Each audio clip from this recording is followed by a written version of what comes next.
This episode is sponsored by Friskies, who would like to tell your cats hi. Now, if that didn't get your cat's attention, there is one thing that always does the trick. Just pour some Friskies crunchy food in the bowl and you'll hear those paws come running. Works every time. With so many Friskies choices, you can always bring your cats running from their secret napping spots. There's always more to explore.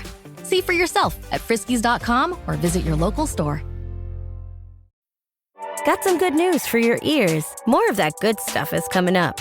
And even better news for your hair. The best hair care is at Sephora.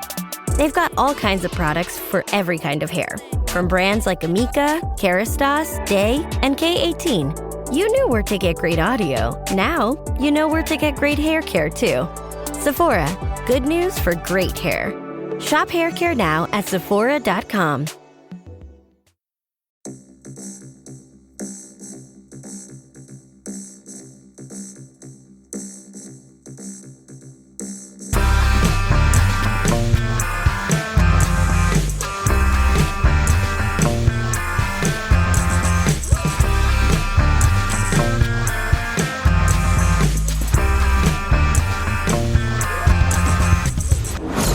Hello and welcome to Unequal Sequel Extra.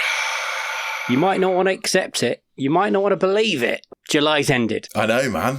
Wild. Well, it is ending. I know we're releasing this episode on the 25th of July and there's basically another week of July to go, but the next Friday lands on the 1st of August. Yeah. I just had to check when the 1st of August was. So 1st of August. So this is the end of July, and we are doing our end of Roundup episode. We are Unequal Sequel. We support and love sequels apart from the rubbish ones. Yay. And there's quite a few of them, to be honest. So, Rich, hello. Hello. Your name's Rich. My name's Dave. Yes, that is true. Yes. I'm a pro at this now. I really am. That's a lovely bit of exposition, Dave. Yeah. How are you? I'm okay. I'm quite achy from going to the gym. My man's getting fit. Yeah. I've lost 3.5 stone since Christmas. Wow. That's quite impressive. Mate. I know, right? I am struggling to lose pounds. How are you doing it? Any tips for us people? Just the weight doesn't seem to fall off. And I run a lot, by the way. Yeah, so not cardio, do lift weights essentially. I've got a problem with that because my shoulders would fall off. And that's not even a joke. They will fall off. There are exercises you can do that don't involve your shoulders, dude. There's plenty you can do. Like what? But that means picking things up. There's loads of stuff you can do with your legs. Oh, there's loads of weight exercises and stuff you can do. My legs are not a problem. I don't want to get them any bigger. I'm one of those people that's quite blessed with giant calves. Oh, okay. A little bit, especially for the size I am. My calves are killing me. I did about 100 calf raises in the gym. And I'm like, my calves are on fire. Let's just screw off talking about films and talk about going to the gym and being manly. Yeah. I've been listening to Ethan Suplee's podcast. It's very good. It's called American Glutton. Oh, yes. So, I was like, who's that? But I know who that guy is because I follow him on Instagram. The guy who was in Mallrats and stuff. And my name is Earl.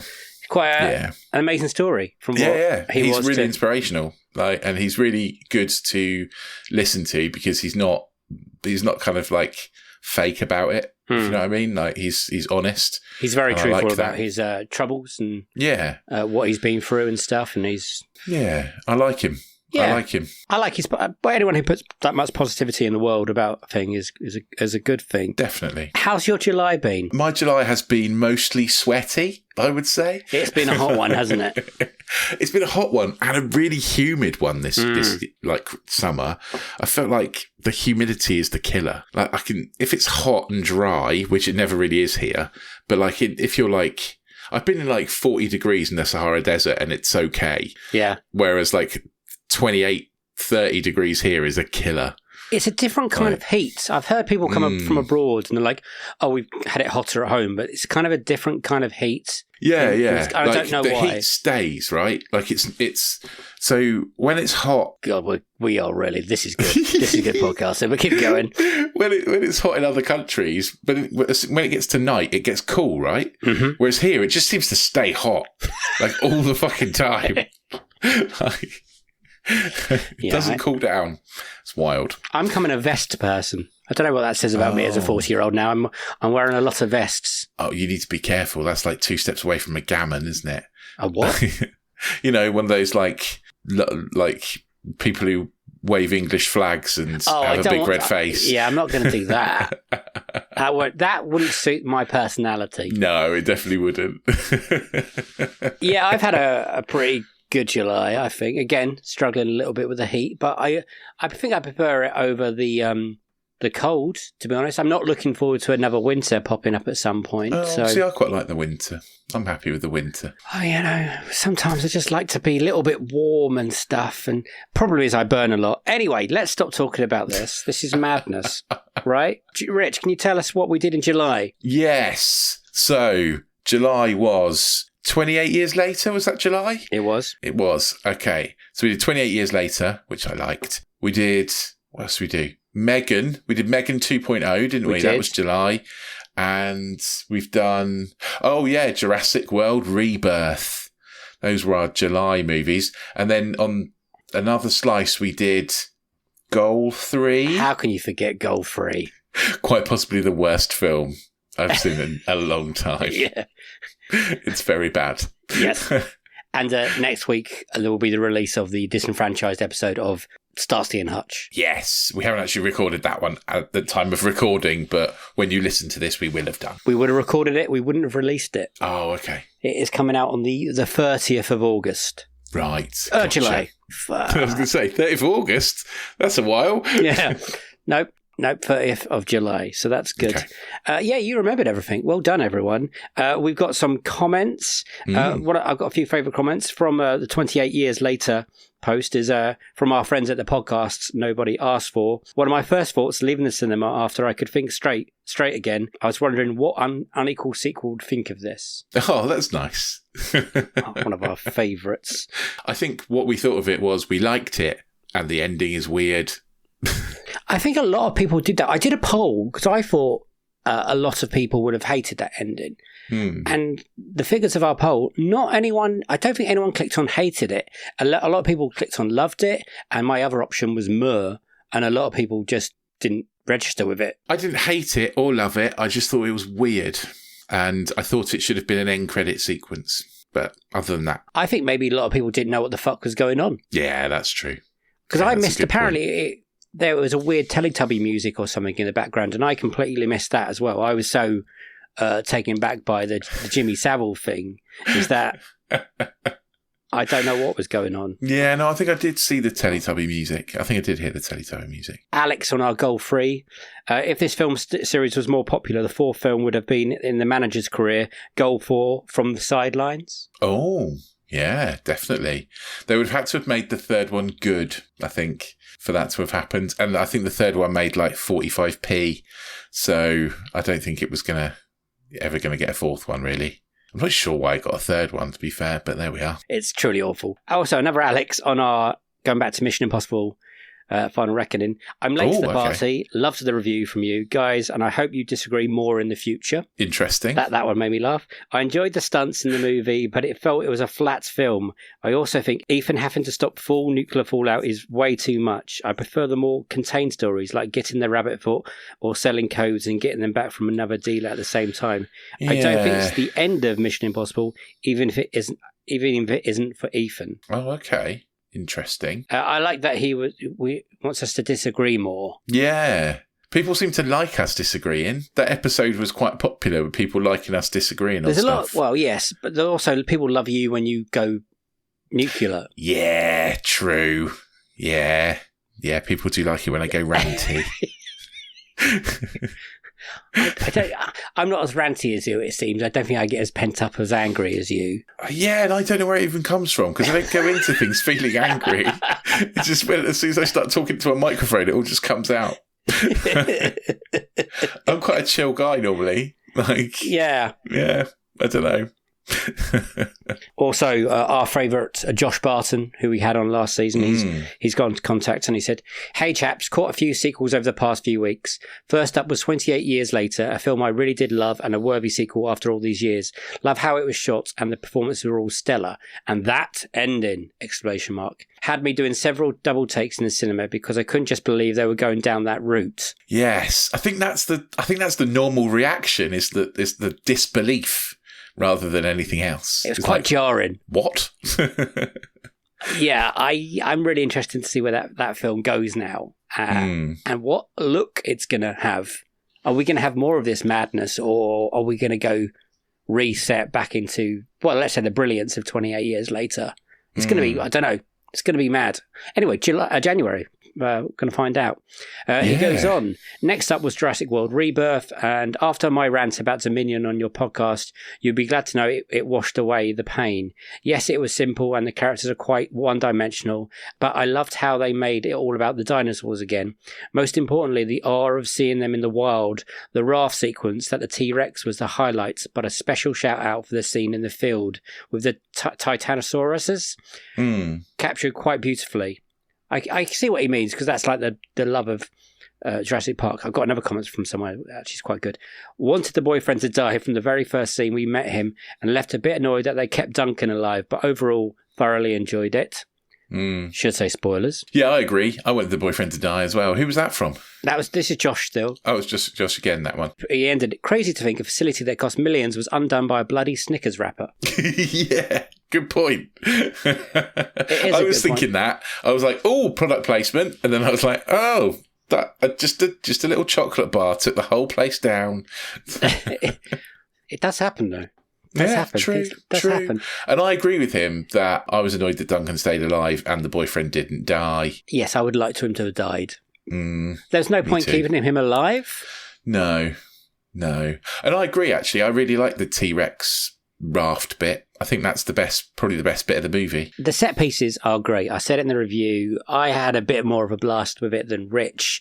It's just let down by the characters, I would say, and the writing. Yes. That leads us on to Jamwar, who likes to comment on our Spotify page, so I thank you for that. He's got 2 comments, one for 20 years later and one for Rebirth, but I'll do the Rebirth one now.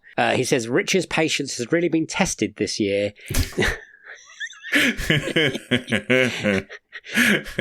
Yes, it has. Definitely the script is the problem here, and even though Edwards can do scale better than most, maybe we're too far into feel wonder with dinosaurs again, and this is a great comment, not helped by the franchise constantly telling us that they're boring. Yeah, that's which is true.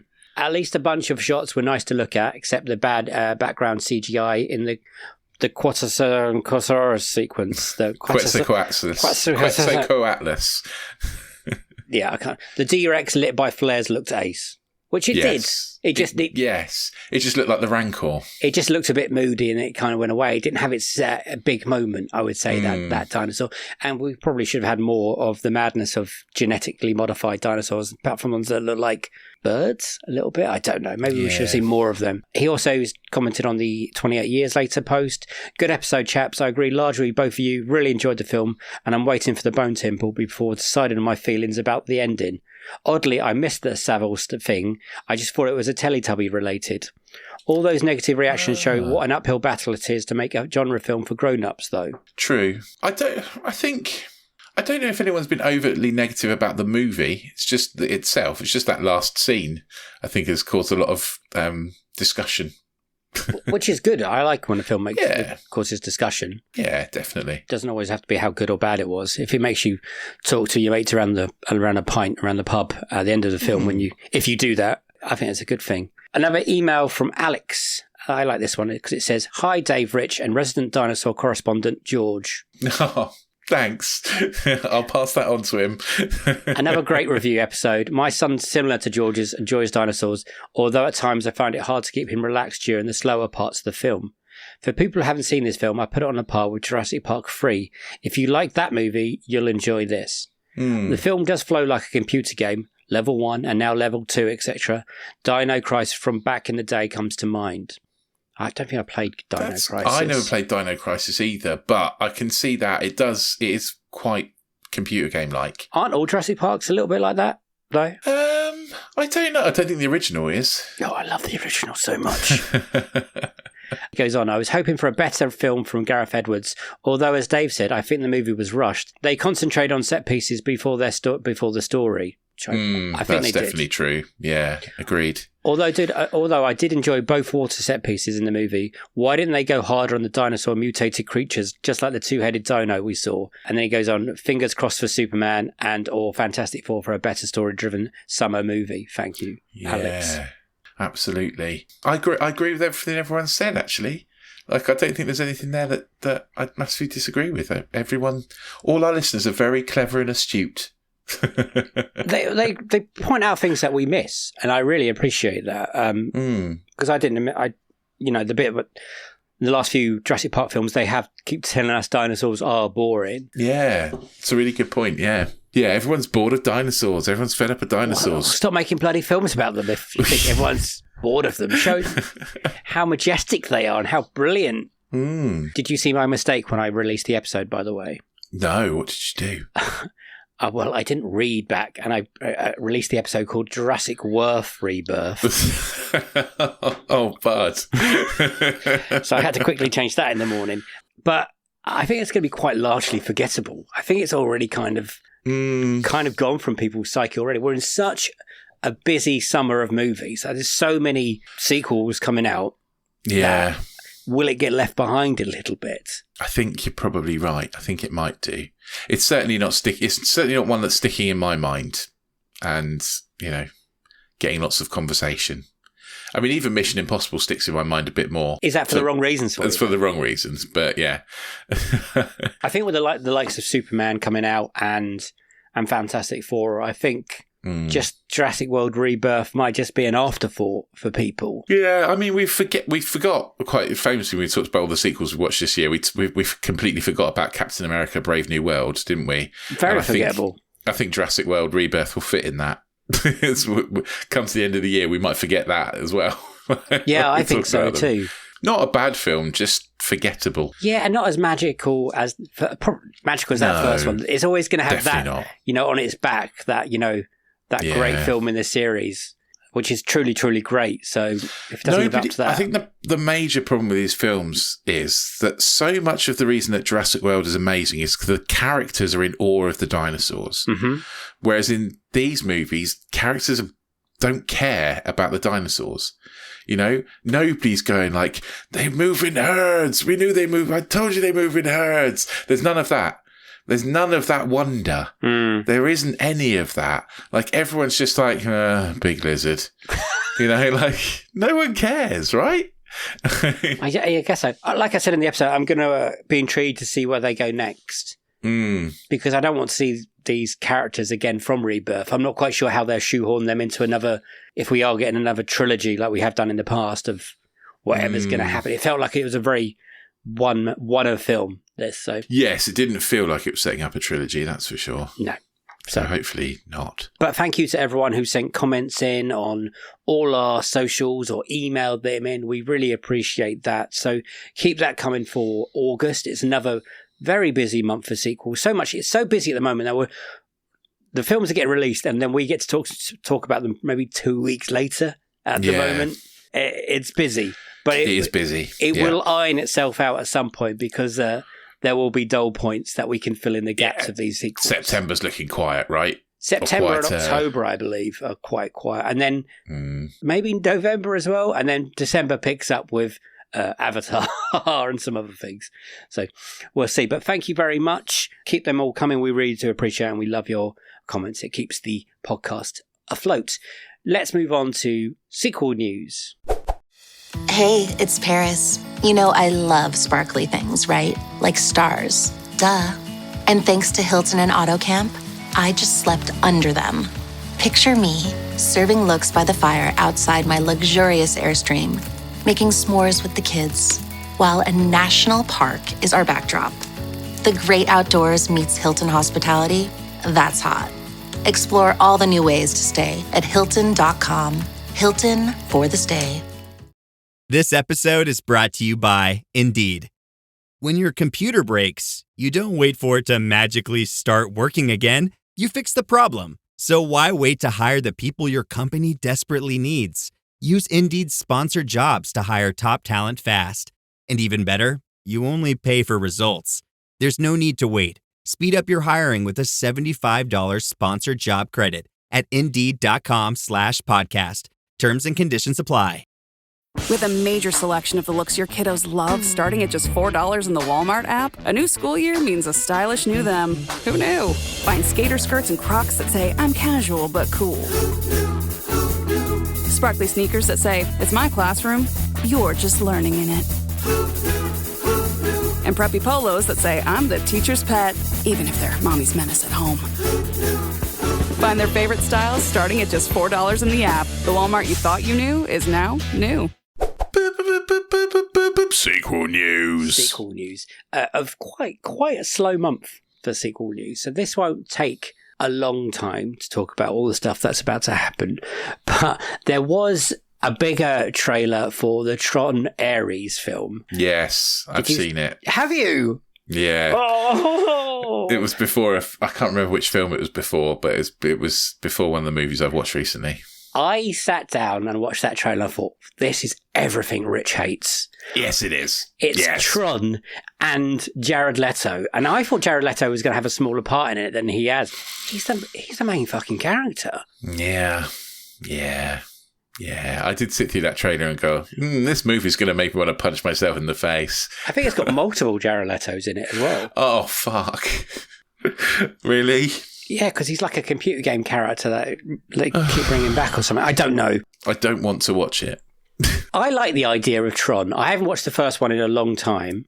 I know it looks quite dated now. It's not its looks that I have a problem with. What's the problem you got with Tron then? It's just takes itself so fucking seriously and it's so stupid. It just annoys the hell out of me. Everything about it really just annoys me. I liked parts of Tron Legacy. I think some of it looks really cool. Hated Tron Legacy. And the music was cool. Hated it so much. The music is the best thing about it by a long way. Did you not like some of the aesthetics? No. I mean, some of the storyline is fucking dog shit. And the uncanny valley of Jeff Bridges wasn't even good then. I hated Jeff Bridges in it. I really hated it. And I think this is the thing. So we get different things out of movies. Mm-hmm. And very true.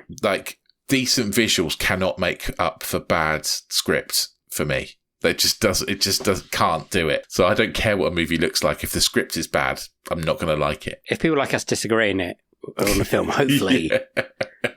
Tron Ares might be one we disagree Tron Ares might be, but I'm not a big fan of Jared Leto either.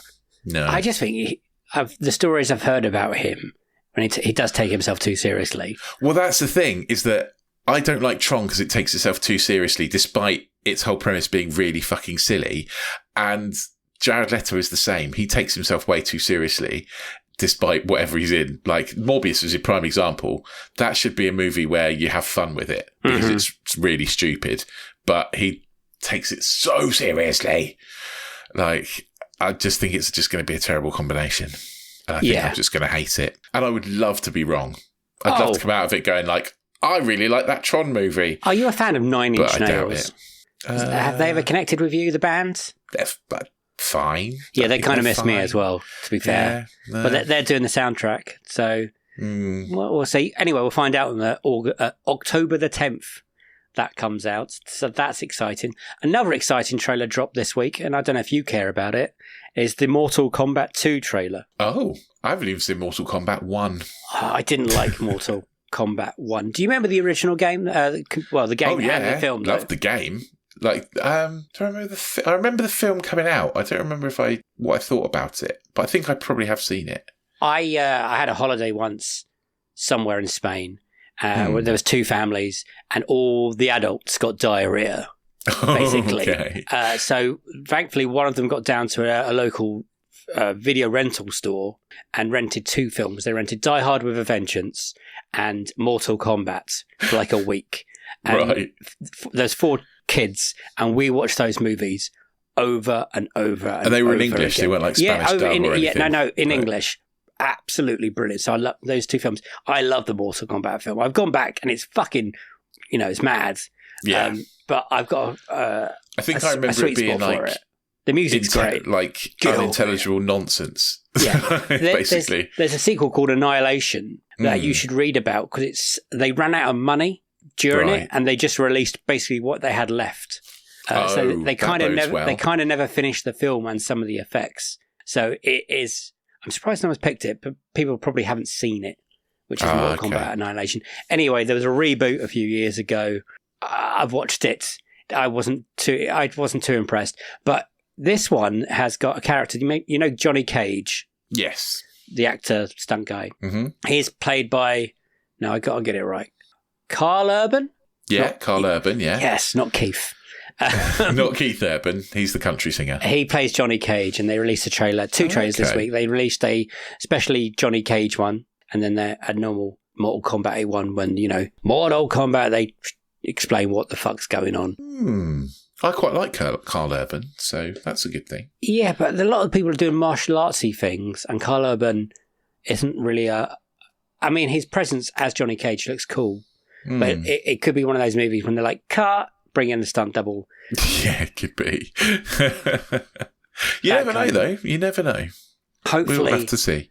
Hopefully it's fun. I'm surprised it got a sequel in the first place. It's one of those movies. So here we go. It looks like some of the characters from the first film are returning, but maybe not all of them. Okay. We'll see. This is small news, but the Wake Up Dead Man, a Knives Out mystery, the next Benoit Blanc movie, is opening at the 69th BFI London Film Festival. I think this isn't a normal thing for these films. They've definitely been shown the last. I was going to say, I'm pretty sure the last couple did. I went to see the first one at the London Film Festival. I remember that very early in the morning. And I think the last one maybe opened or shut it. So that's happening. That means that will come out. The festival is like October, I believe, but Netflix aren't releasing it on Netflix until December. So okay, and so another one for December for us then. Well, that's good, unless we see it earlier, because they will do a special screening. This is what they did last time, an early showing around the country for like one night only. So we'll try and get to that then. That'd be nice to get to that. Matt Reeves has finally completed the Batman Part 2 script for DC Studios. Interesting. Okay. How's that going to work with the James Gunn stuff? Rich, I really Are there going don't. to be two Batmen? Yeah, I think there might be. They're kind of keeping them in two different kind of universes for now. Can I say, Batman as a superhero is not the one. Really? Well, I like Keaton Batman. But Batman's essentially a billionaire nepo baby who could solve the whole world's problems just by spending his money, but instead decides to dress up as a little bat boy and, have little cuddles with his butler. Like, I'm sorry, I'm just over billionaires, Yeah, but some of them make good movies. Really? Hey, Batman's great. I've not seen a good Batman movie for a while. I'm not saying for a while, I'm just saying, but they can be. Batman 89's great. Batman Returns is great. Batman Forever is great. Yeah, and The Dark Knight Returns is great. It's great. The Dark Knight Rises, is great. And even Batman Begins is pretty good. The Dark Batman Knight's Begins good. Yeah, not The Dark Knight Rises. The Dark Knight Rises is not great. It has its moments, yes. Yeah, it's got its moments, but it's not great. Basically, we're talking about the most recent, the Snyder ones, aren't we? Yeah, Snyder ones. And me and you weren't in love with the Batman with Robert Pattinson, the one this is going to be a sequel from. No, I found that quite dull. This is going to be like 3 hours long again, Rich, and it's going to drive me a little bit mad. So yeah, be prepared for 3 wheeze in a movie. Just don't have a massive fucking Coke this time beforehand. We'll be fine. Hey, you had to go 3 times as well. No, I didn't go 3 times. I might have done once, just out of boredom, to be fair. Yeah, true. This is a big one. Lilo and Stitch has crossed the $1 billion mark in the box office this month, which is a lot of money. There's a lot of money. Of course, that means that one thing and one thing only. More Disney fucking live action remakes. Yes, they have announced the live action remake. Or not, no, it's not even a live, because it's not a remake of the DVD, straight to DVD sequel to the original Lilo and Stitch, if you get the animated one. Right, okay. It's going to be a fresh story. Oh, so it's going to be there's going to be a sequel to Lilo and Stitch. But yes, because the animated movie back in wherever it was, 1997, right, yeah, whatever it was, yeah, had a sequel, and that period when DVD straight to DVD one, yeah, and it was called Stitch Gets a Glitch or something like that. It's not going to be set on that. It's going to be a fresh. Is it story. going to be linked to the TV series? Didn't know there was a TV series. Yeah, there's a whole TV series because my son got mildly obsessed with it for a little while when he was younger. So I've watched a lot of it. I would say it's not, but they might take some story ideas from it. But $1 billion. You haven't seen it yet, have you? No, I haven't. I've seen Lilo and Stitch, the animated one, the original one, but not the live action movie. It will be on Disney Plus very soon. Yeah, but $1 billion. Well done, Disney. Congratulations. That is the highest grossing sequel of the year. Well, not even a sequel. Second highest grossing movie of the year at the moment. And the first one's that Chinese animated movie that I spoke about. Ninja 2, whatever it's called. And then followed very quickly by Minecraft. I'm just quickly, these are quick ones now. The last two stories from the Film Stories website. They've got a news report. Zack Snyder hasn't closed doors on the Rebel Moon films. Yeah, everyone else has though. I just want to see your report. Sorry, Zach. I know you haven't, but I think everyone else, including Netflix, have. I don't want to see any more of these fucking films, Zach. If you're listening. No one does. Literally no one does. Apparently he's about to put out a police SWAT film for Netflix. Great. Imagine the slow-mo in that. Slow bullets going through someone very slow. Anyway. I don't care. No. At all. I really don't want any more of Rebel Moon. Apparently, Zack Snyder could make a Transformers movie and I wouldn't care. That's how much I don't care about Zack Snyder's movies. I just remember that. I have read that somewhere in this month. I haven't got a report of news, but there are rumours that Michael Bay might be returning to the Transformers franchise. Balls.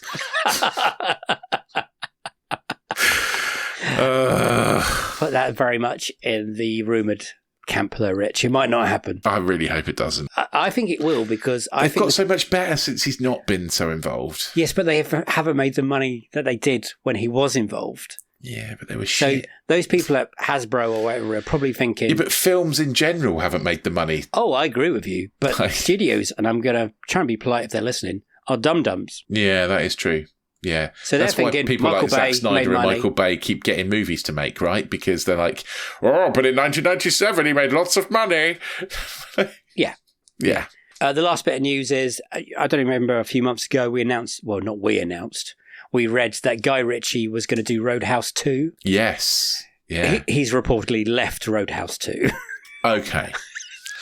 I'm up for Roadhouse 2. I don't think that's a terrible thing that Guy Ritchie's not doing it. I quite would like to have seen his visual style in Roadhouse 2. Because I think it kind of works. Yeah, could do. I mean, his storytelling is always... Yeah, hit and miss. But the man does seem to put some interesting things on screen. Vinnie Jones in it. Hey, Vinnie Jones and the Gentleman isn't awful. True. And Guy Ritchie's movies are either very hit or miss. I think it would work if they moved Roadhouse to East London and Guy Ritchie could do an East London version of Roadhouse. So, yeah, I think that would work. Yes. We don't really call them roadhouses. No, we definitely don't. But, and Jake Gyllenhaal, whatever his name is. Jake Gyllenhaal just happens to turn up in London and, be a bouncer. Yeah. I do wonder if it's going to carry on from where the last one was set or it's going to go somewhere new. But that remake of Roadhouse was reasonably fun, if I remember rightly. Oh, no, I enjoyed it. Yeah, I enjoyed it. Let's not have Conor McGregor back. Let's fucking dump him. No. Turd of a man. Yes. Unless he hears this and threatens to beat me up, because he could definitely beat me up. Because he's fucking mental. Right, that's all the news. That's all the sequel news we've had this month. It was a bit of a slow one. Unless you want me to tell you the box office right now. Well, yeah, go for it. Tell me the box office right now. Because it's been quite an interesting month for things being released, especially the films coming out. So, I'm just going to... Number one is that Ninja 2. Lilo and Stitch has made over $1 billion. Minecraft is still on 955. Mission Impossible, I would say it's finished its run now, would you say, in the cinema? Yeah, definitely. It made $586 million. That's not a lot for Mission Impossible, though, is it? It should be, but no. How can we say a film that's made over $500 million is a miss? Well, it's a bit madness. Budget is probably massive, right? I would be interested to see how much it's reported, but how much it actually is, especially with marketing. The marketing of those films must be astronomical. The reported budget for Mission Impossible Final Reckoning is $400 million. Fucking hell. So if it only made 500. 586? 586. It's not made its money back, because with marketing, that's going to be more like 800 million. Yeah. So, yeah, that's a flop. Painful. A painful one. I think that's mad. Number 5 is How to Train Your Dragon, the remake. Not the remake. Well, it is a remake. Yeah, it is a remake, yeah. You know what I mean. That made 568. This is an interesting one. Number 6, A Jurassic World Rebirth. And it hasn't finished its run yet. I think it'll play throughout the summer because of kids' holidays and whatever. It's made 559. Now, in any book, that might be a good. And I know the world is a different place, but those last 3 Dominion Jurassic World movies, I think all made over $1 billion. Now, in their eyes, is that going to be a failure? That's only might get to 600 million. It depends on the budget, doesn't it? So it's a tough one, because the movies have changed, right? The landscape has changed, so you can't make the money that you used to make. You can't churn out a shit movie and make the money you used to make. So I think the budget for Rebirth was 180 million, something like that. So 559 million, that's a profit. So I think that will be acceptable. Is that what they would have expected? Or they would have expected the $1 billion mark? I don't think they would have expected the $1 billion mark. I think they would probably have expected more to the 750, 800 mark, potentially.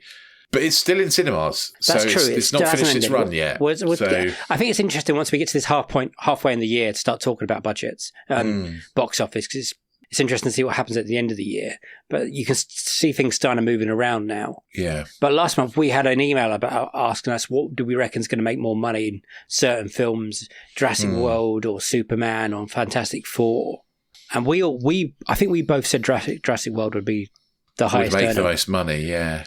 Not quite sure anymore. No, me neither. But interesting. We'll keep an eye on that. Next up is F1. The movie has made 434 million. Okay. And a lot of people are saying, and I know it is an original movie, but it is also the F1 IP. So it is an original movie, but it is still based on something. Well, think, that's also, I'm not quite sure if that's good or bad, 434 million there. I don't know either. But I heard the other day that Apple are looking to buy the rights for Formula One, the broadcast rights for Formula One. So potentially that's all tied up in that deal. Like making that movie is tied up in the deal. Maybe. For F1 rights. So yeah. Those of you with Sky Sports subscriptions to watch F1 might want to rethink it. Well, that means Apple will put their prices up. I do wonder if that will get a sequel. F1 the movie. I mean, it can, because you can just go to another team or another. I haven't seen it yet, so I don't know. I've seen it. I'll talk about it later. Okay. Next up is Captain America, Brave New World. And then number 9 is Thunderbolts. Brave New World is still 415. Thunderbolts only made 382. Was that a disappointment from Marvel, do you reckon? Yeah, probably. I think it would. I think they'd be disappointed. They would have been hoping for at least 500, I think, from that. But Thunderbolts is great. Go see it, or go watch it on Disney Plus when it drops, because I think I really enjoyed it. Better than Captain America. And then number 10 is Sinners, still holding on at 365 million, which is original. Yes. Which is good money, which has done really well. That is good money, yeah. Again, compared to budget, which I think was... Hang on. What was the budget for Sinners? Not much. No, not as much as some of those big blockbuster movies we've been talking about. 90 million, the budget for Sinners. Yeah, they'll be happy with that. Really happy with that. 365, yeah, they should be very happy with that. There is rumours that there is going to be a sequel to that now as well. Oh, okay. So yeah, I'm not quite sure how you feel about that. Yeah, I'm not sure it needs a sequel. No. I think it's a one and done, right? But here's some positive things. Final Destination Bloodlines finished its run on 285 million. I think they'd be really happy with that. Yeah, definitely. There was a lot of written about 28 years later getting a good, reasonably profit or whatever to make that third movie. I think we all want at this point. It is currently on 140 million, which is, I think, okay. I think they wanted to make over 100 million. Oh, right, okay. Because the budget was only 60 million on that. So 140 million, that's probably made its money back. Well, that's made more money than a lot of big name movies like Mickey 17, Ballerina, Karate Kid Legends, Elio. These kind of movies are all below it. So, and Elio is the surprise. Like, that should have made lots of money, right? Well, Pixar, you would think, but it's a Pixar movie, animated movie that should have made a lot of money. Again, I'll talk about it later. Okay. But that's where we are. That's in July. Let's see what it's like in December or even January where we talk about it. So that'd be interesting. But let's move on to the next section, which is sequels that we've seen. So that's me. Sequels that we've seen. Sequels that we've seen. Na, sequels that we've seen. You seen any sequels? No, none. I watched one. Did you? I think I can squeeze that in here. I rewatched The Flash. Oh, okay. From a couple of years ago when we reviewed it. I liked it more than you, I think. Right? I remember not hating it. But I forgave the CGI bit more than you did. That is true. I think that was the thing. The CGI is still fucking ropey, especially towards the end. And it is also horrifically overblown and long. It's 2 hours, 22 minutes, Rich. Yeah, it was When long, I started it, I thought, and I actually at the time I was like, shit, I'm going to be here for a while.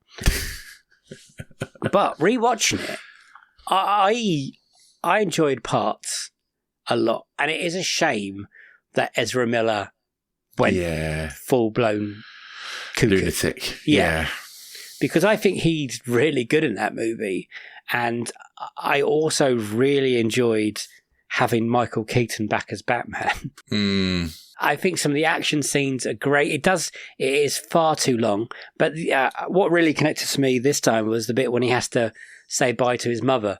And this time around made me really quite emotional. I said that the first time round, I think. I was like, oh no. Yeah. I think I enjoyed it this time round more than I did when I saw it in the cinema. It's still got its problems. It's got problems, yeah. It's far, far too long. But it really had DNA of a good movie there. A good beat. I mean, when Wonder Woman turns up, that's fucking annoying. That is annoying. And stuff like that. But I liked... Oh, God, yeah. But I liked seeing a little bit more of the Affleck Batman, and I think that's the last time we saw him, so that was nice. And obviously we got Keaton's Batman, and I loved seeing him doing all of his thing again. I think he still kicked ass. The bit that still annoys me when he does his "you want to get nuts" quote for no reason makes me want to jab like nails in my eyes. True, yeah. I think it just about works. And it was good. So if anyone hasn't seen The Flash from a few years ago, was just staying away because it didn't have to exist in the end because they already announced that was ending, that DCU or DCEU, whatever they were calling it. So not a lot of people went and saw it.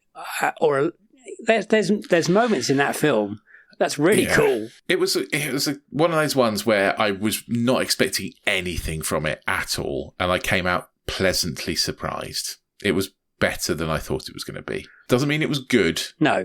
I think it's fine, but I was expecting it to be terrible, and it was fine. It was fine. So, I think it could have kept going a little. That character. It'd be interesting to see what they do now with The Flash and who they cast. Yeah. Because it all went horribly wrong. Let's be honest, the whole of that universe. And that was very annoying, especially when that film was released and, like we said, the Ezra Miller debacle. And I remember that there was loads of reports that it was going to be the next greatest comic book movie. And then people actually got their eyes on it and it wasn't so kind and people didn't really go and see it. And there are the weird bits at the end with the Christopher Reeve and Nicolas Cage. Yeah, that is weird. Stuff. It's all a bit... And the CGI is not good. It's not good. No, I know. But I actually had a fun time watching it in my house. I enjoyed it a lot more. So good.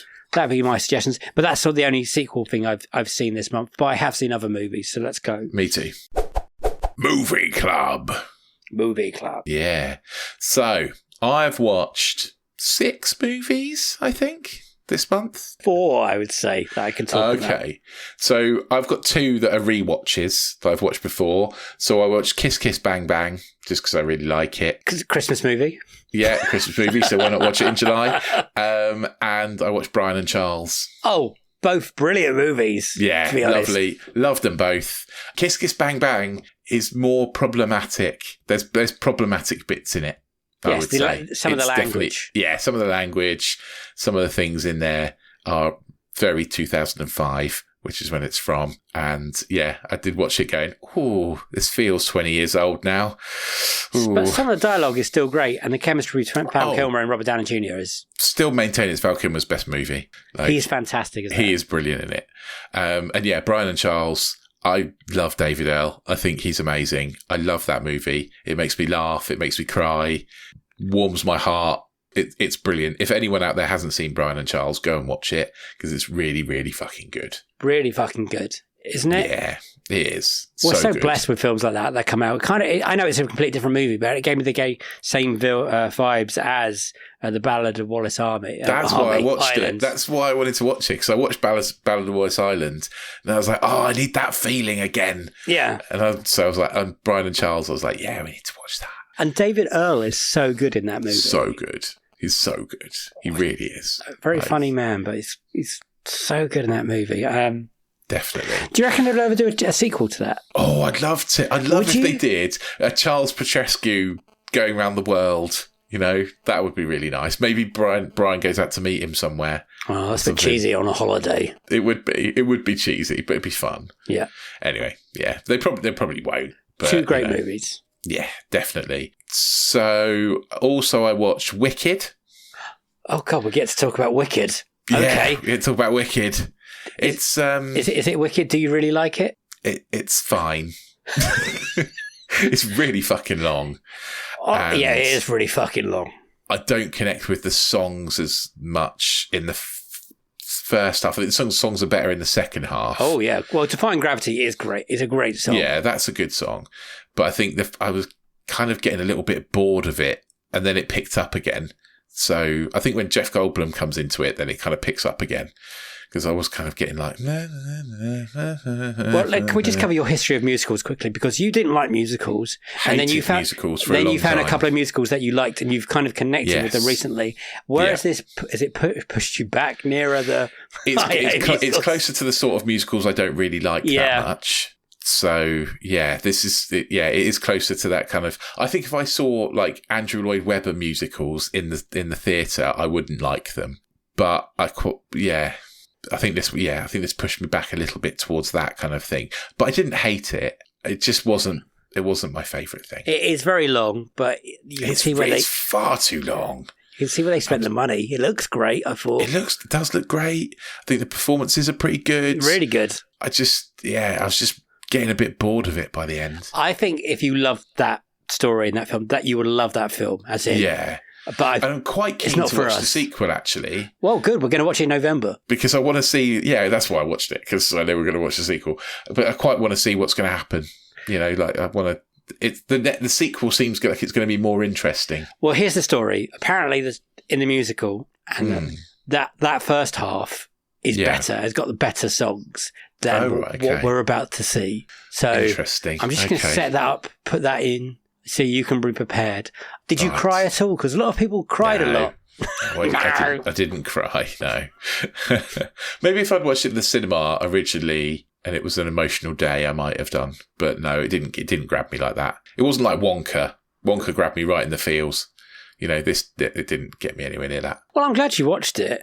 And the sequel is coming the end of November. So... I don't know how I feel about. I still don't know how I feel about Wicked. If I really liked it or I feel the same issues that you. I was like, this is far too long. But I was in a comfortable cinema with recliner. I could have had a good nap in it. Nice. And there's definitely dips in the middle. I think you're right when they're wandering. Oh yeah, definitely wandering the forests dips. With Jonathan Bailey and and stuff like that. But the end is great. Done without that. The end is great. Problem with the end, you're like, oh, it's getting going now, and then it ended. Yeah, that's exactly what I thought. I was like, oh, I'm getting into this now. Oh, it's the end. It's the end.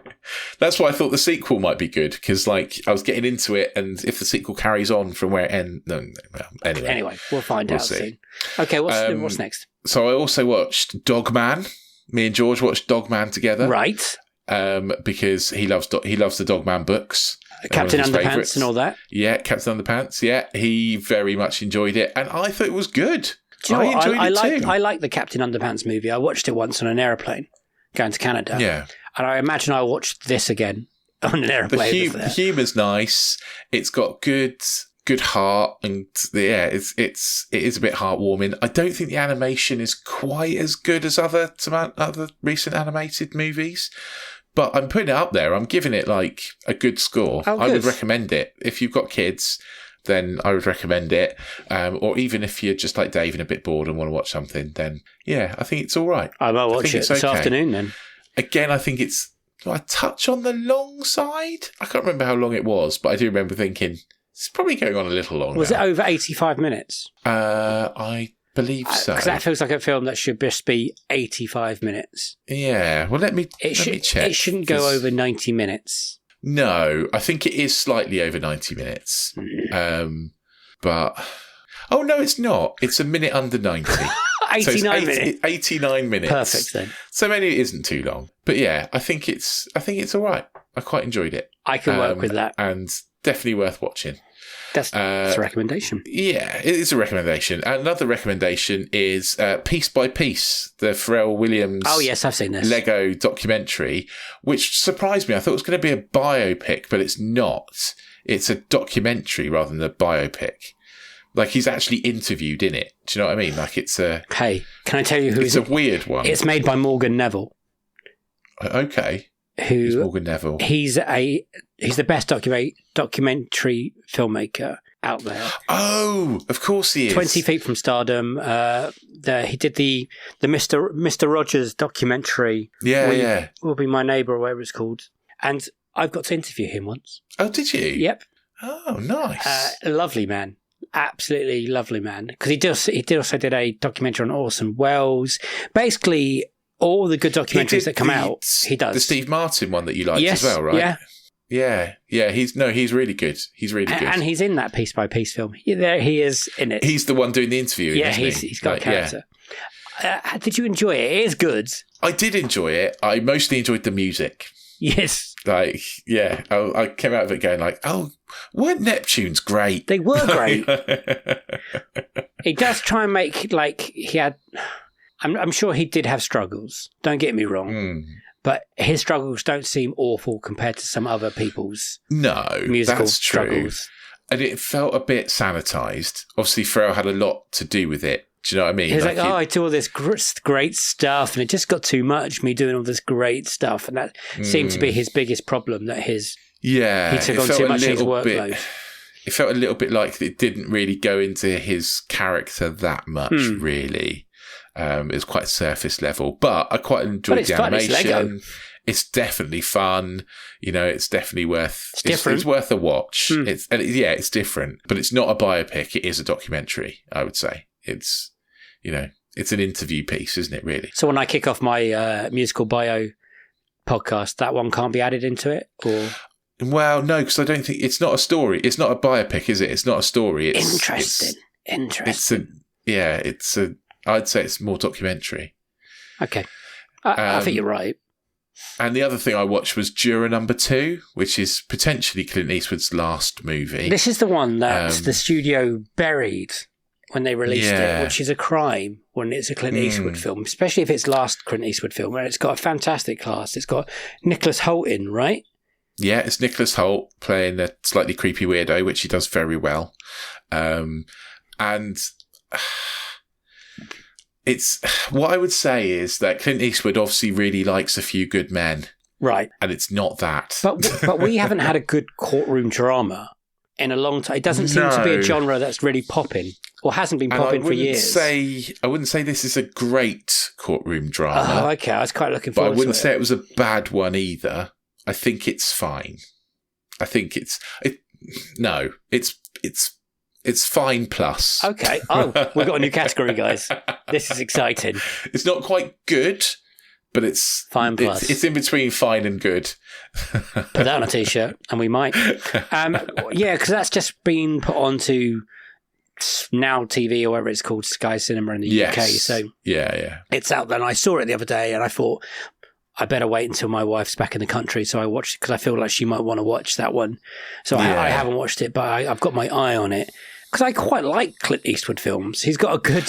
They're very a bit hit and miss, but he is like 96 or something now. Yeah, I think he's probably done. I think he's something. He's like old. He's definitely in his 90s He's anyway. Definitely in the 90s. Brilliant man. And I think potentially it's his last movie. And I would say it's far too convenient for my liking. Okay, I think it's the problem. Yeah. I don't want to spoil it for you because I know you're going to watch it, but I've seen the trailer, so I kind of... It's far too convenient, I would say. But yeah. Cool. Anything else? No, that's it, That's a good bunch of movies from you there, Rich. Yeah. I'm going to start talking about my movies. I watched one because you watched it. This month I watched Deep Cover. Oh, yeah? What did you think? It was...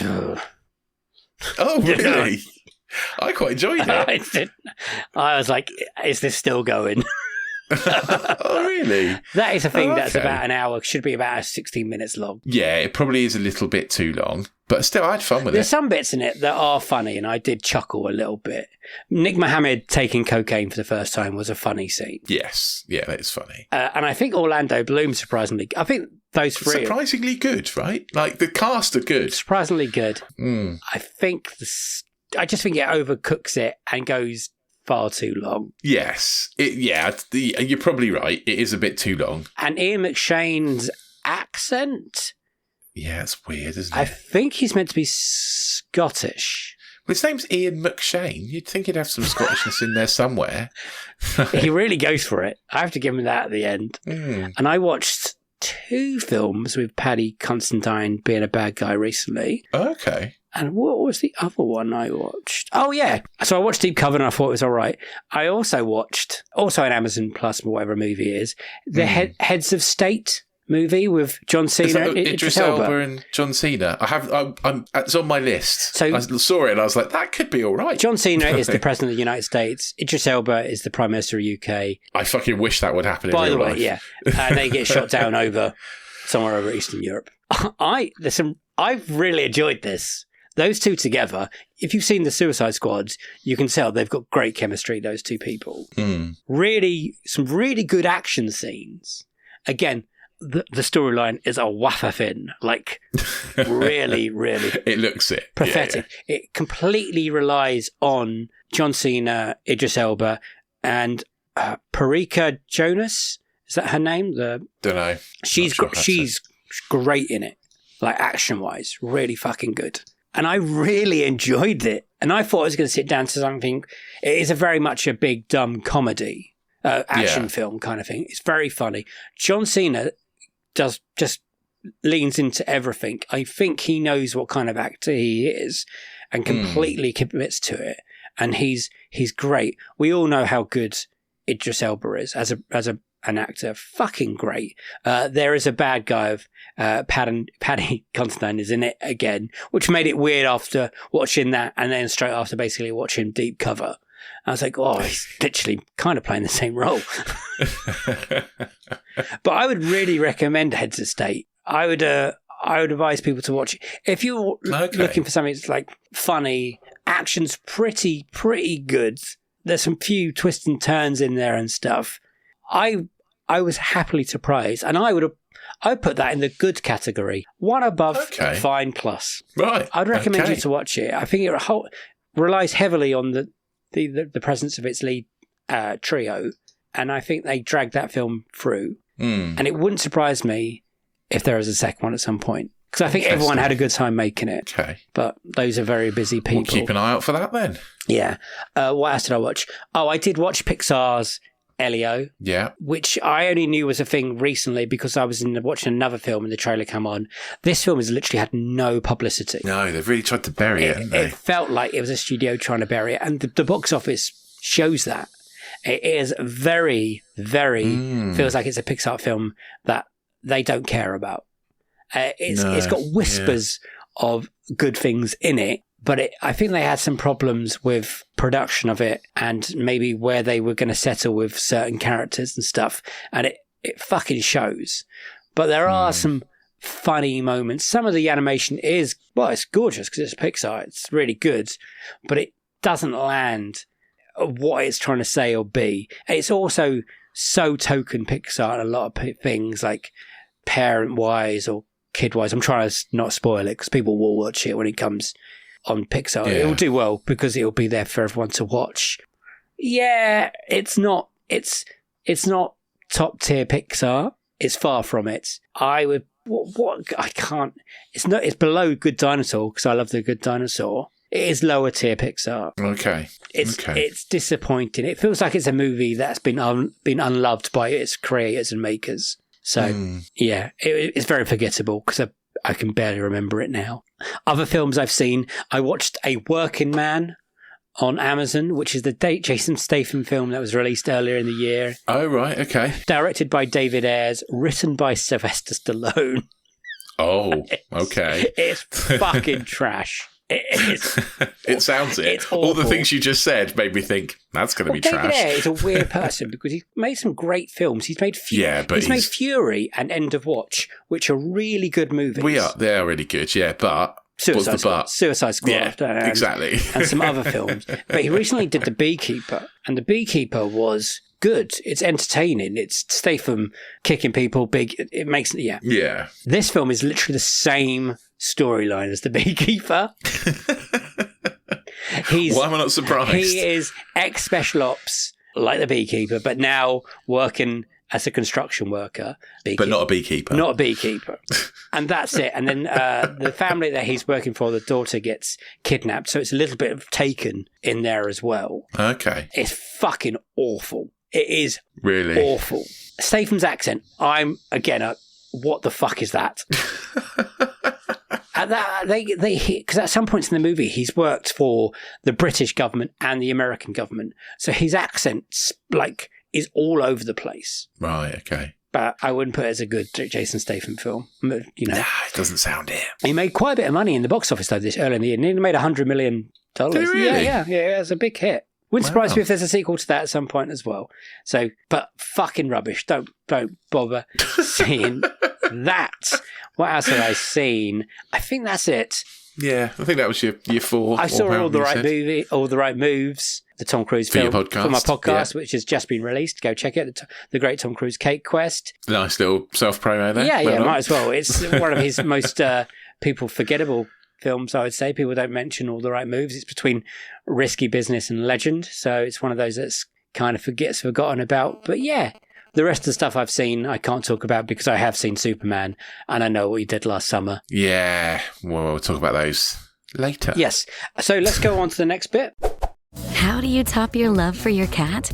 With a cascade of decadent savory gravy over a mouth-watering mousse pâté. Fancy Feast gems. 2 gourmet pâtés in one convenient pack. Simply peel and plate to reveal a pyramid shape that makes eating delightful and pamper her with an experience as extraordinary as she is. Turn the everyday into the extraordinary with Fancy Feast gems. Hey, it's Ryan Reynolds here from Mint Mobile. Now, I was looking for fun ways to tell you that Mint's offer of unlimited premium wireless for $15 a month is back. So I thought it would be fun if we made $15 bills. But it turns out that's very illegal. So there goes my big idea for the commercial. Give it a try at mintmobile.com/switch. Upfront payment of $45 for 3-month plan, equivalent to $15 per month required. New customer offer for first 3 months only. Speed slow after 35 gigabytes if network's busy. Taxes and fees extra. See mintmobile.com. The McDonald's Snack Wrap is back. You brought it back. Ranch Snack Wrap. Spicy Snack Wrap. You broke the internet for a snack. Snack Wrap is back. Ba-da-ba-ba-ba. Boo! TV Club. Been watching anything good? I don't think I've watched anything. Oh, no, that isn't true. I've watched a couple of good things. Stick, I think I already talked about on Apple Plus. Yes, has that ended Apple yet? TV Plus. Not quite. I think it's maybe got 1 episode left. Yeah, because my Apple TV's just ended, so I was like, what a great time. Do you want to borrow mine? Yeah, maybe when that ends. And I've also been watching Smoke on Apple TV as well, which is Taron Egerton as like an arson investigator. Yes. I think the trailer gives away too much. Yeah, it's also a creepy weirdo. I think the trailer gives away the ending. And I haven't even seen the series. Well, it doesn't because that's the first episode. Okay. So the trailer only gives away the ending of the first episode, essentially. So there's a whole lot more left. But would you advise people not watching that trailer? I didn't watch the trailer. Okay, so I watched the trailer. I went straight into the first episode. At the end of the first episode, I was like, Okay. Yeah, my wife told me not to watch that without her. So okay, all right, but that's worth watching. And also Murderbot, I've been watching as well. Apple TV is smashing Apple TV is smashing it at the moment. Yeah, it really is. Murderbot's really good. That's just finished. Yes, that's very good. I would recommend that. And I think that's going to get another series. Yeah, I think that got announced not too long ago. Yeah, I think so. Because that's based on a comic book or something, a graphic novel or something like that. I wouldn't be surprised. It feels like it is. Okay. Anything else? Or do you want me to remind you what I've watched and you'll probably go, oh, I've watched that? I think that's everything I can think of off the top of my head. I've not watched loads of TV. So Wrexham has finished this month. Oh, yeah. Yes, I've watched that. Which is the same old DNA. It's, great, lovely. I don't think I've finished watching it yet. Well, you know what happens at the end, right? Yeah, of course. Yeah. I think there's still an episode left. They do try and make it, what's the word I'm looking for?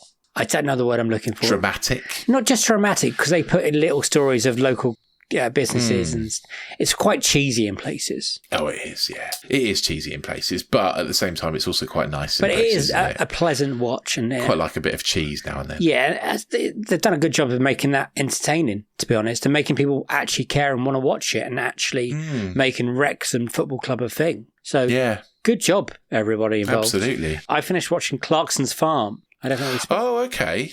Yeah, I finished that quite a while ago. For a man I really don't enjoy, I love Clarkson's Farm.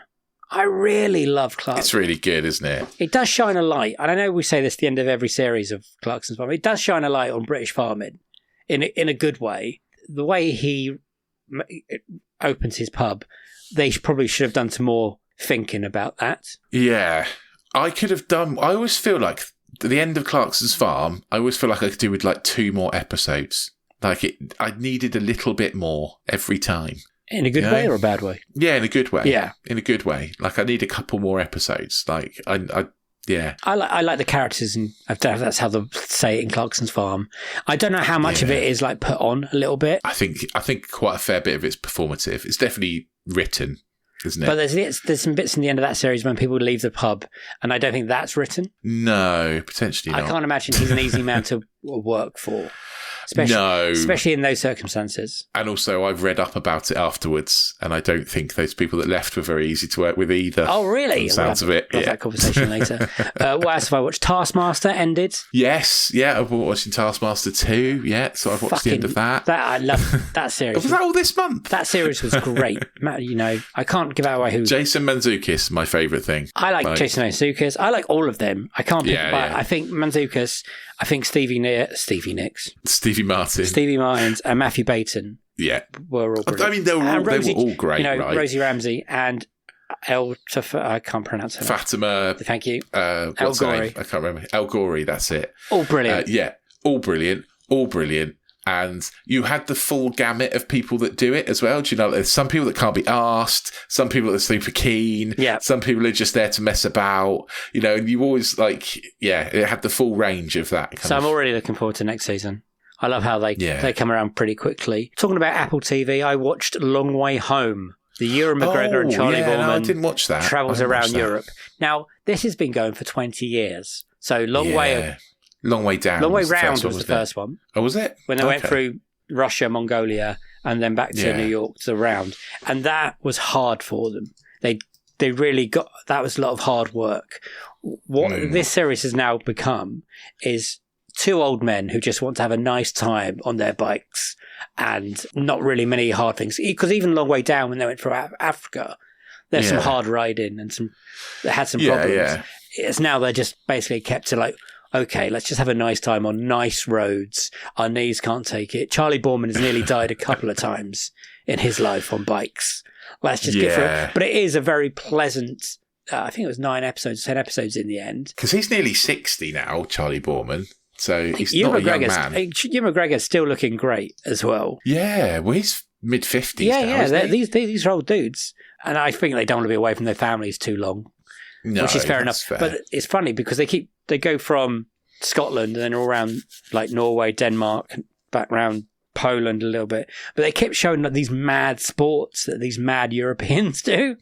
And I was like, fucking hell, these are bonkers. It's a really pleasant, nice watch because you're watching it basically because you're enjoying the company of those 2 people, which is Ewan McGregor and Charlie Boorman's friendship in the end. And I think that's the magic of the show. You like spending time with those people. Ewan McGregor seems like a lovely man, and so does Charlie Boorman. And some of the places they stay, and now I want to get a motorbike and just ride around Europe, and it'll be pleasant and nice, and do a bit of camping and staying away from the world for a while. And I think that would be fun. The last thing I watched because my wife's been away. Have you watched Department Q on Netflix? No. The Matthew Good, really fucking good. Okay. Really good. So it's about Matthew Good, and he gets given a department. Basically, it's cold cases in Scotland, and he's an Englishman who works in Scotland. I'm trying to get away too much, but there's an incident at the beginning of the first episode that something happens, and it sets why he's so fucking angry. If you like slow horses, yeah, I love slow horses. There's slow horses DNA in this. It's kind of got some black comedy. Oh, I think I might watch that. That sounds good. I think it's 9 episodes. I really like Scotland. I really like stuff set in Scotland, so that's going to be good. It's got a really good central plot through the whole of it, and the cast are really good. There are a bunch of people you will recognise. Yeah. So my guessing, right, so here's my guess, because it's set in Scotland. It's going to have Kelly MacDonald in it. Yes. She is a therapist. Good. Excellent. It's going to have Mark Bonner in it. Yes. He's a high-ranking lawyer kind of thing. And I'm going to guess Shirley Henderson. Yes! Are you making this up? These are your standard Scottish actors. They're all in it. Anything set in Scotland, those guys are always in it. It's really good. Matthew Good, I would say it's the best Matthew Good's ever been. And he plays that role very well. Okay. And there's a core team of the Department Q, because no one really wants to be there. They kind of get lumbered with it, and then he gets lumbered with his team. There's a character called Akram who's from Syria, and he has this past that's really interesting. Oh, I don't know who plays him, so I'm not going to guess that. He's not a Scottish person. But if you enjoyed Slow Horses, because there are some dark, funny moments, and there's also some really violent moments, and it's dark, I would suggest watching it. I think it's doing quite well on Netflix, and they do set it up for a second season, which I'm really happy about. It's very Moorish. Once you finish one episode, you kind of want to keep going. Maybe it's 2 episodes too long. Right, okay. But a small quibble. I really enjoyed it, and I really recommend it. So I will watch that. Oh, and then I've also started, I'm not the last season of The Boys, because that's coming soon, but I missed a season of The Boys. Okay. Still great. That world they've made in that TV series feels so lived in and so relevant and funny. And you're like, this is mad. And then you realise what's going on. That's literally what's going on in the world. A lot of that, especially a certain country. Yes. Because I tried to watch that Gen V series and I wasn't connecting to that. I haven't tried that. No, I haven't watched that. And then I was like, okay, I'm just going to skip that and go to, because I was going to watch that and then there was Boys. And I'm just going to watch The Boys. I think they're very different. And The Boys has better characters. I love those characters. And talking of Carl Urban, he's great. Still a horrible accent, but fucking watchable, right? Yeah, definitely. Very watchable. So yeah, that's all I've been watching. So a good month of TV for me. And that's not because my wife's been away visiting family in Canada. I love you. But I just started to watch all that stuff. It was great. So shall we move on to release calendar? Yeah, let's do it. What's coming up? What's coming up in the UK? I think it's getting there. I think it was better last week. What's coming up? Yeah. That's it. That's what you need to do. Okay, so in August, it's getting busy, guys. And I just want to reiterate that the films are going to get released and then our episodes will come out at some point. They will not be straight away. No, because we want to give you a chance to watch them. We want to give you a chance to watch them. Because we will spoil them there is by accident. The sheer number of films coming out. So basically, we still haven't covered Superman, I Know What You Did Last Summer, Fantastic Four is coming out at the end of July. Also, Happy Gilmore 2 is coming out July the 25th and stuff like that. And then in August, we have The Naked Gun, The Bad Guys 2. We have Freakier Friday. These are even before the 10th of August. There's Nobody 2. And that's it. And we've still got streaming sequels we need to catch up on as well. Someone asked us if we were going to do The Old Guard 2, and I said yes, we will get around to these films. We will get around to it, but we'll do it later. Because there are going to be some, like we said, months coming up that nothing comes out. And we're going to fill with Old Guard 2, Den of Thieves 2, which was released in America, but in England it went straight to Amazon Prime. At the same time, The Accountant 2 has come up. So we will be getting around to them eventually. So they won't be instant, what we're saying, because that's like 6 sequels in We're going to have like 8 films in a month. And yeah, we can't. There's not enough weeks. there's not enough weeks. So just bear with us. Go see these films if you can. And we'll eventually talk about them. It gives you chances to watch them so we can spoil them, basically. Yeah, pretty much. Other films coming out in August are Weapons, which is that horror film with the kids running away. No, I don't want to watch it. No, I've seen the trailer. And no. There is a scarier trailer before I Know What You Did Last Summer. Really? I would say. I might skip the trailers. Yeah. Me and Dave saw, I can't remember what it was we watched. Was it Megan? Yeah. And there was a trailer before that, and I just went, nope. Was it Together, the Dave Franco, Alison Brie film? Well, that was a nope as well. Yeah. But that Weapons one was a nope. Yeah. There was a few of them. Yeah. Materialists, which is a rom-com starring Dakota Johnson, Chris Evans and Pedro Pascal, is also out in August. Okay. My wife is very excited for that one. Ari Aster, is that his name? The guy that did Hereditary and Midsommar. His next film is out. Ari Aster, yeah. Eddington, which also stars Pedro Pascal and Joaquin Phoenix. Interesting. It could be a bit mad because his films are a bit mad, to be honest. So we'll see what happens there. And there was also the Darren Aronofsky film, Caught Stealing, with Matt Smith and Mr. Butler. Can't remember his name in the moment. Jared Butler? No. The one, Elvis. Austin Butler. That comes out. That looks good fun. And we're also, I mean, if we're doing remakes as well, August 29th, there is also the Toxic Avenger remake movie starring Peter Dinklage. Now, this trailer looks mad. That's really weird. I was literally talking about the Toxic Avenger with my son the other day. Really? Not realising there's a film coming out. Yeah, I think the film is like horror. I mean, it's going to be funny. Okay. But I think it might be a bit above what you can show a 10-year-old currently.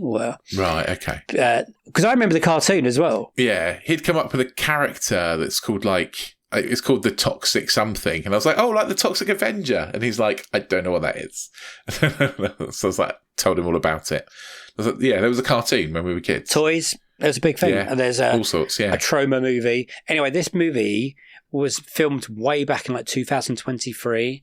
And basically, the studio threatened basically not to release it at some point. Oh. It looks a bit mad. Okay. But it looks a bit fun. Interesting. We'll have a look.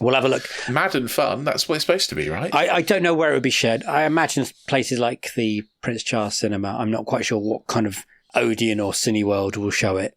But we'll see. But that's August. Interesting. And like we keep saying, this year is going quickly. So see all those movies. And also in August, we will be covering Superman, I Know What You Did Last Summer, and then I'm not quite sure after that. We'll have to work out the order of these films that are being released at the moment. We are, for Box Set Mentality, starting a new box set. We are doing the Crocodile Dundee box set. Yes, we are. 3 of those films. Be prepared for some racism. I get the first 2 very, very mixed up. I couldn't tell you what's in first and second of those films. These are the prime example of movies that I thought were good in the 80s and not anymore. Yep. I've never seen the third one, but I've heard horrible things about it, so that'll be fun. I don't know if I've seen the third one or not.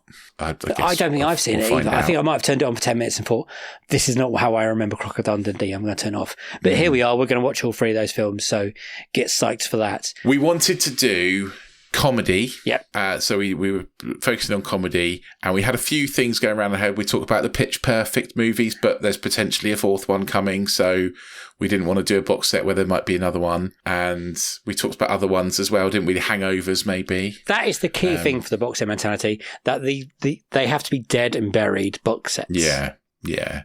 We talked about doing the Hangovers, though, didn't we? As well. I'd be very surprised if they do another Hangover film. Yeah. So basically, they've got to stop making those kind of movies. Yeah. So Crocodile Dundee was. There's not going to be another one of them. No, probably not a bad thing. They might do a remake one day, but that won't be included. Yeah. So it surprised me that they haven't with Chris Hemsworth, to be honest, or one of the Hemsworths. There's 3 of them. Rich, see us out, mate.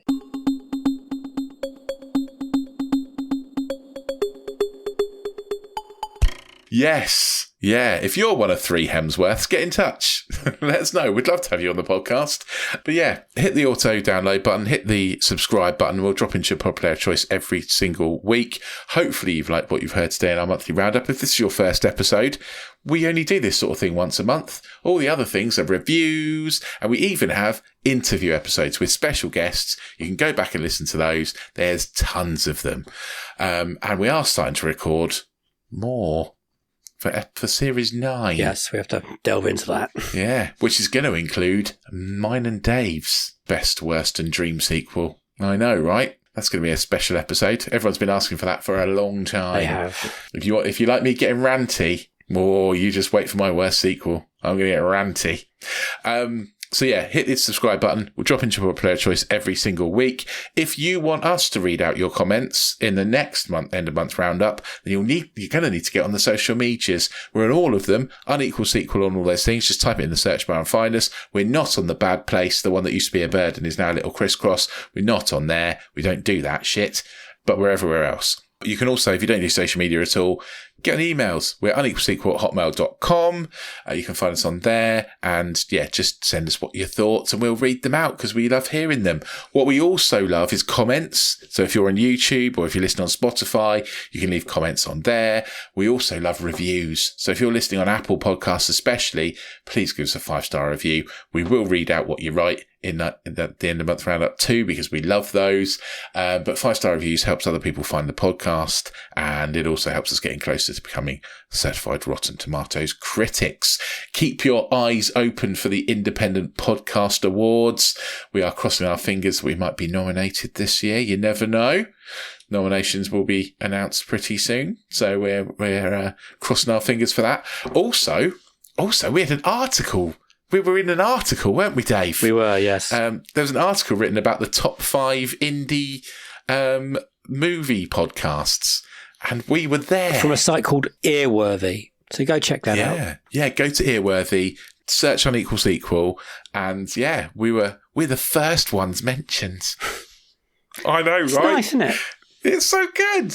Yeah, it's amazing. We didn't even know this was happening. Like, a friend of ours sent it to us. We were like, what? This is a thing?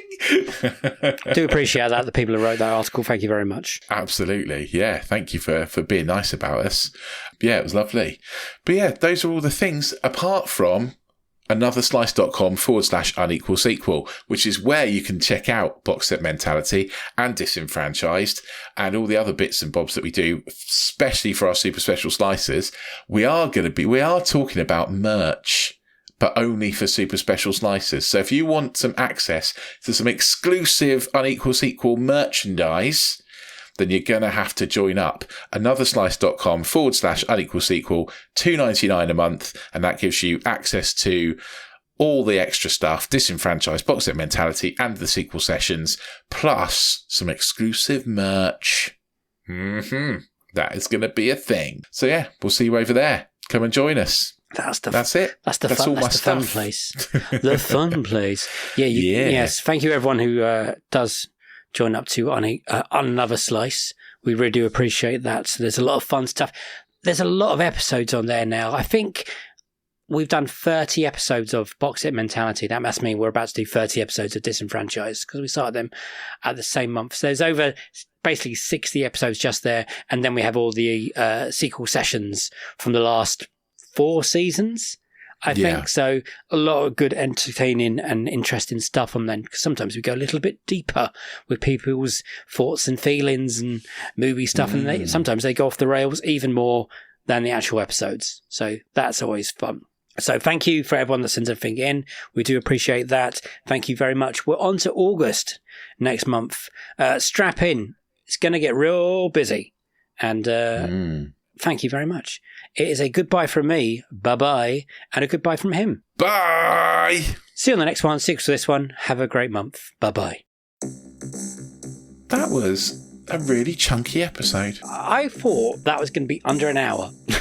I was like, there's not much news, but look at us. We are pro podcasters. We can chat fucking ages now. Hey, Radio Bedfordshire or whatever you are, Three Counties. I still think we should be given our own show. I really do. Agreed. Hey, also, do you know what we'll be really good at? Hosting MasterChef. Me and you should be the new hosts of MasterChef. Rich can cook. Why not? He can tell people what food's good or bad. I can tell you if I like food or not. Dave can eat. Put us BBC. Put us in. We're not racists or sexual assault people. We've got none of that in our back. No, absolutely not. We are squeaky clean. Well, I don't know. I've got a few skeletons in my cupboard. Yeah, but